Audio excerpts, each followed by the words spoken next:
ఇక్కడ Congress party Muslim రిజర్వేషన్లు తొలగిస్తాం, SC ఎస్టీలకు రిజర్వేషన్లు పెంచుతామనేటువంటి ఒక ధోరణి ఉంది అని చెప్పి ఎక్స్ప్లెనేషన్ చేస్తున్నారు. అసలు డీప్ ఫేక్ వీడియోనా నిజంగా? అసలు దీనికి సంబంధించి మీ విశ్లేషణలో చూసుకుంటే కనుక ముగ్గురు పార్టీ నేతలు మాట్లాడారు, ఏమని చెప్తారు?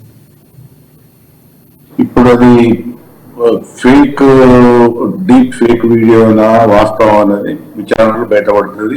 కానీ ఎలక్షన్స్ ముందు ఒక పార్టీ మీద విమర్శించడం, వాస్తవాలు బయటికి రావు. అయితే ఒక విషయం ఇక్కడ ఏంటంటే, బీజేపీ వాళ్ళు స్పష్టంగా చెప్పాల్సింది ఏంటంటే, మేము రిజర్వేషన్స్ కట్టుబడి ఉన్నామా లేవా, ఇది అసలు విషయం.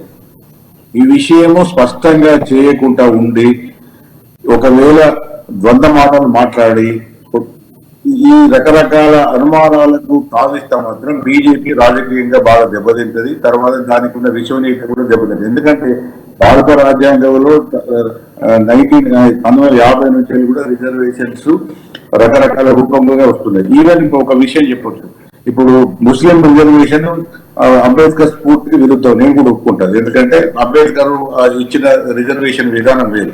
దానికి నేను బీజేపీ వాళ్ళు ఒక విషయం చెప్పదలుచుకున్నా. బీజేపీ గవర్నమెంట్ వచ్చిన తర్వాత పేద ఎలక్షన్స్ ముందు, అంటే 2019 ఎలక్షన్స్ ముందు ఈడబ్ల్యూఎస్ అని ఇవ్వడం జరిగింది. అంటే ఎకనామికల్లీ వీకర్ సెక్షన్స్ కు రిజర్వేషన్, అంటే అగ్రవర్ణాలలో ఆర్థికంగా వెనుకబడ్డ వాళ్లకు రిజర్వేషన్ ఇవ్వాలి. ఆ రిజర్వేషన్ కూడా అంబేద్కర్ స్ఫూర్తికి విరుద్ధం, అది కూడా కరెక్ట్ కాదు. ఇప్పుడు ముస్లిం రిజర్వేషన్ ఎటువంటి అంబేద్కర్ స్ఫూర్తికి విరుద్ధం అని బీజేపీ వాళ్ళు అంటున్నారు. బీజేపీ వాళ్ళు చేసిన ఈడబ్ల్యూఎస్ రిజర్వేషన్ కూడా అంబేద్కర్ స్ఫూర్తికి, రాజ్యాంగంలో రిజర్వేషన్లు దేన్ని కల్పించాలి, కార్డినల్ ఆర్డర్ అంటే ఆ ఆర్డర్ కోసం, అంటే సామాజికంగా వెనుకబడ్డ వర్గాల నుంచి వెళ్ళి ఆ వర్గాలకు న్యాయం జరగాలంటే కొంత స్పెషల్ ట్రీట్మెంట్ ఉండాలన్న దాని మీద రిజర్వేషన్ వచ్చాయి. కాబట్టి అది ఆర్థికంగా వెనుకబాటుతనమో లేకపోతే మతం కోసమో అంబేద్కర్ చేయలేదు, దాన్ని ఒప్పుకుందాం.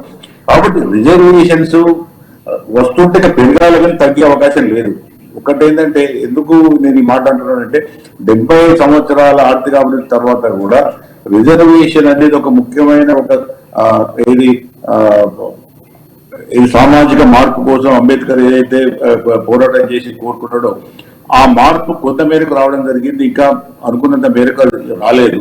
కాబట్టి రిజర్వేషన్ ఉండాలి. అయితే నేను మళ్ళీ చెప్తున్నా, ఈ ఫేక్ వీడియో లేకపోతే డీప్ ఫేక్ వీడియో ఇవన్నీ కూడా తెలియదు. ఎందుకంటే బీజేపీ వాళ్ళు ఖచ్చితంగా ఫేక్ వీడియో ఎంక్వైరీ చేయాలి, లోపడేయాలి. ఎందుకంటే బీజేపీ వాళ్ళు ఇప్పుడు అపోజిషన్ వాళ్ళు అందరూ అంటున్నారు ఈడీ వేయింది, ఇన్కమ్ ట్యాక్స్ వేయింది, సిబిఐ వేయింది, ఆఖరికి ఢిల్లీ పోలీసులు కూడా వాడుకుంటున్నారు. ఆ వాళ్ళు కూడా అదే అంటారు.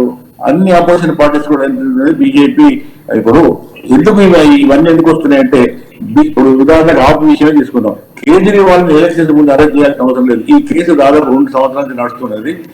ఇదే కేసుని వాళ్ళు ఎప్పుడో ఒక ఏడాది ముందే కేజ్రీవాల్ నిజంగా చేస్తే కేజ్రీవాల్ అరెస్ట్ చేసేయాలి. కానీ కేజ్రీవాల్ అరెస్ట్ చేయలేదు. చేయకుండా ఎప్పుడు చేశారు? ఎలక్షన్స్ ముందు చేశారు. ఎలక్షన్స్ ముందు చేయడంలో ఆపు పరిస్థితి దిగజారింది.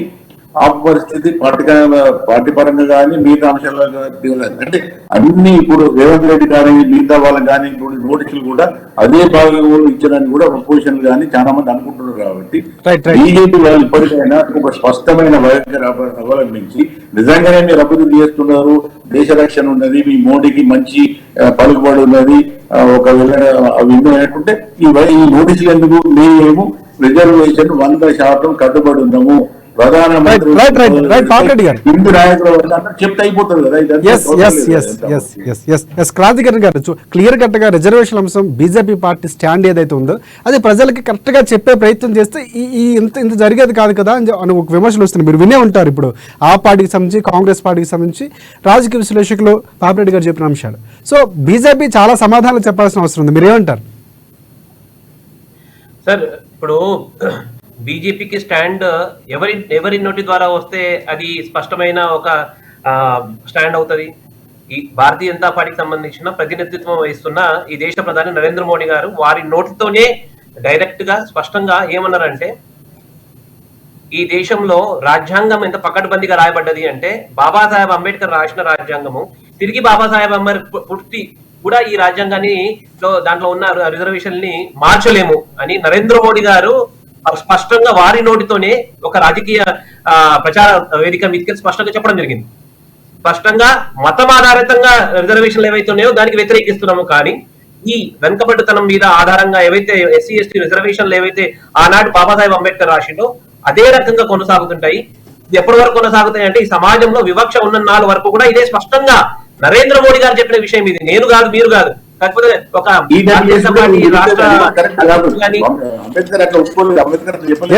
క్రాంతికర్ గారు అలాగే బీజేపీ సిద్ధాంతాలు నుంచి కూడా చెప్తారు. క్రాంతికర్ గారు మీకు అర్థమై ఉంటుంది పాపిరెడ్డి గారు చెప్పిన అంశం.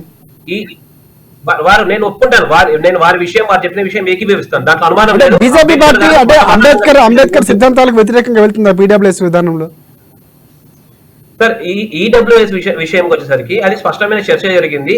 ఎకనామికలీ వీకర్ సెక్షన్ అంటే ఆర్థికంగా వెనుకబడ్డతనాన్ని అన్ని కుల వర్ణ భేదాలు లేకుండా ఎవరైతే ఆర్థికంగా బలహీనులు ఉన్నారో వారికి కూడా ఏదైతే మెయిన్ స్ట్రీమ్ లోకి ఉద్యోగ ఉపాధి అవకాశాల కూడా రావడానికి ఇది ఒక సులభమైన మార్గము అని దాన్ని ప్రభుత్వం సర్వసమ్మతితో ప్రస్తావించింది అయితే గాని దాని ఏదో రాజ్యాంగ వ్యతిరేకం అనే దిశలో తీసుకోవడానికి ఏమీ లేదు. ఇది కేవలం హిందువులు ముస్లింలు ఎవరు బాగుపడుతున్నారు కాదు, అన్ని వర్గాలు అన్ని మతాల వాళ్ళు వెనుకబడితనం ఎవరైతే టోటల్లీ ఫైనాన్షియల్ గా వీకర్ సెక్షన్ ఉందో వాళ్ళందరికీ కూడా దీని వల్ల లబ్ధి చెందుతుంది అనే చక్కటి ఆలోచనతో ఈ ఈడబ్ల్యూఎస్ కోటా రావడం జరిగింది.